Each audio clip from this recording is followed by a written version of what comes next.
is a young Carnatic violinist and composer who is already making her mark in the world.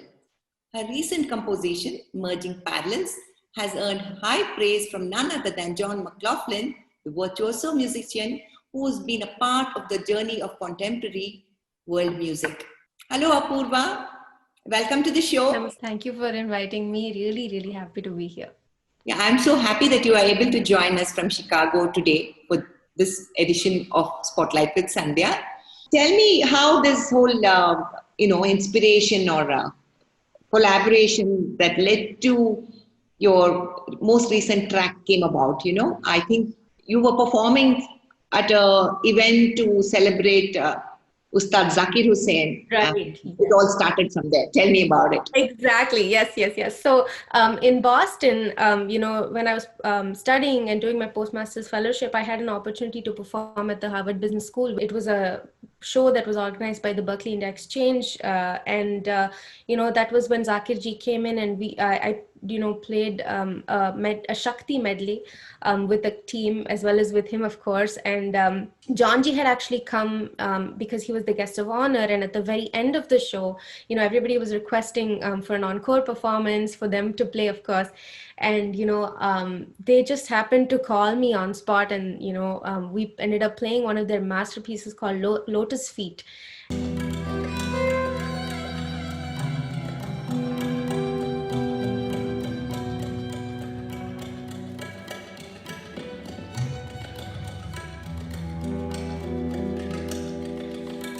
It was a dream come true moment for me, sitting right next to the two stalwarts. And ever since then, John G especially has been a wonderful guide and mentor for me, a wonderful friend, and he's always been encouraging me and supporting me to continue pursuing this passion of fusing the two worlds, the traditional classical Indian world as well as the contemporary world. It's a composition from Apoorva called Merging Parallels, and it's amazing how now they are integrating harmony into the melody with the sophisticated rhythms of India. And it's really an amazing piece of music, really quite outstanding. I hope you enjoy it. And he always says that, even he's coming from that direction too. And he's so happy that this is happening, and he wants this to kind of be something that, is, more done. And, I think that's how my inspiration to even compose Merging Parallels happened, because I had already made an album previously, and I composed 5 tilanas. Tilanas are, particular type of compositions, right, in Carnatic music, which is performed usually at the end of a concert. So Tadim ginatom tarim kinakadim Takdi ginatom tadi ginatom tarim kinakadim Tadi ginatom tadi ginatom tadi ginatom tarim kinakadim. Having been kind of my strength point in terms of Carnatic compositions, I wanted to create a Carnatic tilana, but also with harmonies and chord changes and kind of from the Western world, and make it an interesting tune. And so that's how I started composing that way. And John G also was of so much guidance in the whole process. And I really wanted to also ask Varija Sri Venugopal to sing it, because she's an outstanding vocalist, and she sings a lot of jazz and a lot of she fuses a lot as well. She comes from the same mindset, and it was so beautiful working with her.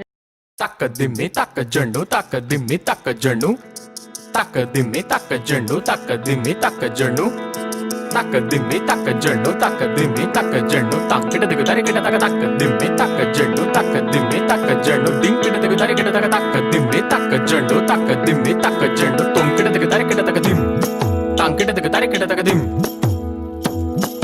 Tankida digudari kita takadim.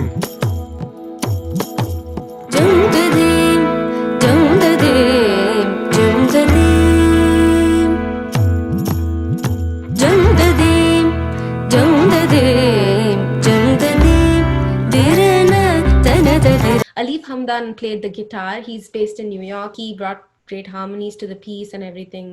And Sunad Anu played the kanjira as well as different percussive elements, in different sections of the song. And Bruno Rehberg played the acoustic bass. He was one of my professors at Berkeley, Boston. So I think the whole process, because it was in COVID, it was like we had to do a lot of things back and forth because everyone was in different, places of the world. It was a slower process than what it would be if we were obviously right next to each other. But it was beautiful because, it just made us feel that possibilities are endless. Nothing can stop us from, pursuing our passion in whatever way, right? So I like that track very much, and it could very well be your breakthrough musical composition, I think, Apoorva. And I know, music aficionados can go to YouTube and watch the video or go to Spotify or hear the music. But right now, I want to know, you're a classical Carnatic musician. What made you choose to study music in the US? And what have been your experiences there? So I was basically born and raised in the US, and while I was growing up in the Bay Area, I was exposed to various cultures and genres of music. That's how my fascination for different styles of music came about at a very young age. And so then I moved to India to do my schooling and everything, and I continued to perform and learn, and that's when I started to really think about wanting to seriously kind of take our rich Indian classical music to greater heights by kind of putting it in different settings and contexts wherein a new sound is created, because I knew that a lot of parts of the world hasn't even heard our Indian classical music. And after hearing it, there could be so much done, bringing sounds together and fusing worlds together, because ultimately actually there are a lot of similarities, and everything is actually, it comes down to a very like a one. That's when I was really fascinated to go to Berkeley and be in that environment with different people from different backgrounds, but having the same mindset of wanting to kind of collaborate with each other and bring together a new sound. And I really wanted to spread our Indian classical music to the world, because it's so rich and it has so much ornamentation, so much beauty to it, that that's where I really wanted to take it. And that's how I wanted to do my master's in Berkeley, Valencia, and I did my master's in contemporary performance there. And I was able to fuse with beautiful musical minds from different worlds like flamenco and jazz and so many different styles of music, that gave me a lot of perspective, a lot of ideas on how to spread our music more and kind of bring together their music with ours and create a nice sonic palette and space, and it was a very unique experience.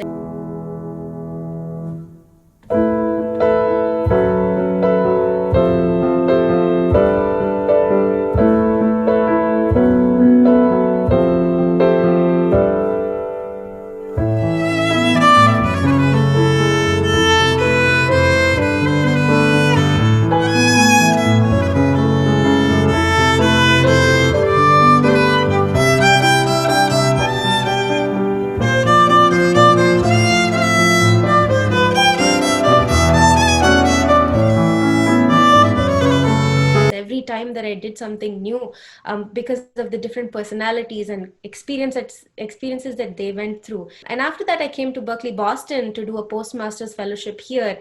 And so, I think with all of this learning and experience, it's really opened my mind to kind of spreading our music more and seeing where all it can really go, because it's kind of, I think the possibilities are honestly endless, and it's only really making me strive to kind of discover and explore more and more. How much of your music is influenced by your family of musicians? You come from a great musical pedigree, right? So Yeah. Tell us a little bit about how much you were influenced by your grandparents and your parents, who are all very well-known musicians. Sure, yeah. So my great-grandfather, Vidwan Shri S. Rajagopala Iyer, he was actually a musicologist, and he even wrote a book actually on laya aspects and tala calculations, easy ways to approach mathematical tala calculations and permutations and combinations. The book is called Sangeeta Akshara Hridaya. It has received, high reviews, and a lot of musicians have, used it also. And my grandmother, Srimati Shakuntala Murthy, she's a Carnatic vocalist. vocalist. My mother, Srimati Aarti Murthy, is also a vocalist, and my father, Sri Murli Krishna, is also a mridangist. So I think kind of music runs in the family, and that's how I kind of had to stick to it ever since I was young, whether I had a choice or not. But luckily, it But was if I something am I right, loved. you also took a little detours, right? You studied business administration, and I think before that you studied science before figuring out that music is the path ahead. That's quite adventurous of you, I must say. I wanted to do engineering and everything, but then I realized that, my real deep passion was for music and I wanted to give most time to it. So then I went into doing business administration for my undergrad. And, some of those skills also really helped me in general because I did my major in HR and I was learning about management and, how to run a business and all of these things, which I think as an entrepreneur too is very essential, like all of those basic, skills and everything. So I think in a way I'm happy that, I stuck in that path, and that gave me a good foundation and grounding generally, with alongside my music, that I would constantly go and do my concerts and tours and everything side by side. And then I went to pursue my masters in contemporary performance. Yeah. You had the opportunity to perform with a lot of very well-known musicians, but you've also been able to win a lot of awards and scholarships. Tell us a few of the most challenging awards and performances that you've had. So I think one of the most special things that I received was a grant from Tarisio London, which is a string auction house based in London, and they give grants to every year to 5 young aspiring musicians, and so you have to kind of submit your original composition, and based on their selection between they only select string instruments. That's when one of my songs, it was a composition in Bahudari, that was selected by them, and so they gave us grant money, which I was able to use to compose a piece called Ragamaya, featuring the legendary Shankar Mahadevan sir and my team of musicians with me.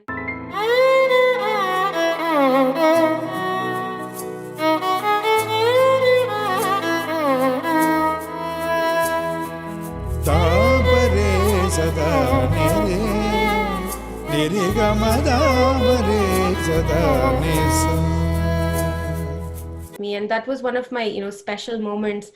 Because of that grant, I really got exposed to composing more also, because I was until then playing a lot, but I wasn't really thinking about my own sound and composing myself. So that gave me a paved way for that journey also. I received the MS Subbalakshmi fellowship for the past few years, as well as the Ministry of Culture has given me a fellowship as well, for Indian classical music, as well as, I won the Kalavanta Award, conducted by Karnataka Fine Arts Council, as well as Sheikh Chinna Maulana Yuva Puraskar. It was a competition called Naad Bed, conducted by Spikmake and Doordarshan, where, there were a panel of, legendary musicians and judges such as Begum Parveen Sultana ji, and, Pandit Hari Prasad Chaurasya ji, and Sangeeta Kalanidhi Shri T.N. Krishnan sir, and Sangeeta Kalanidhi Srimati Vedavalli Mami, and Sangeeta Kalanidhi Shri R.K. Srikantan sir, and all these big judges. It was a beautiful experience to kind of participate in that as well. And then, of course, the recent Postmasters Fellowship that I got at Berkeley Boston as well was an award to go and study for a year at Berkeley Boston after my master's, which I just completed actually a month ago. I have a request for you to play any music of your choice that you would like to share with us today. All right. Thank you so much. I think I'll play Raghupati Raghava Rajaram. That's very timely in the month of October.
That is so beautiful, Apoorva. Thank you for playing it for us. And thank you for joining the show. I'm sure the audience would enjoy the performance very much. And to the audience, I would say thank you for watching the program. And as usual, please don't forget to subscribe, like, and share this video. You can also listen to this interview as a podcast on Spotify. Until I'm back again with another interesting guest, take care and bye-bye.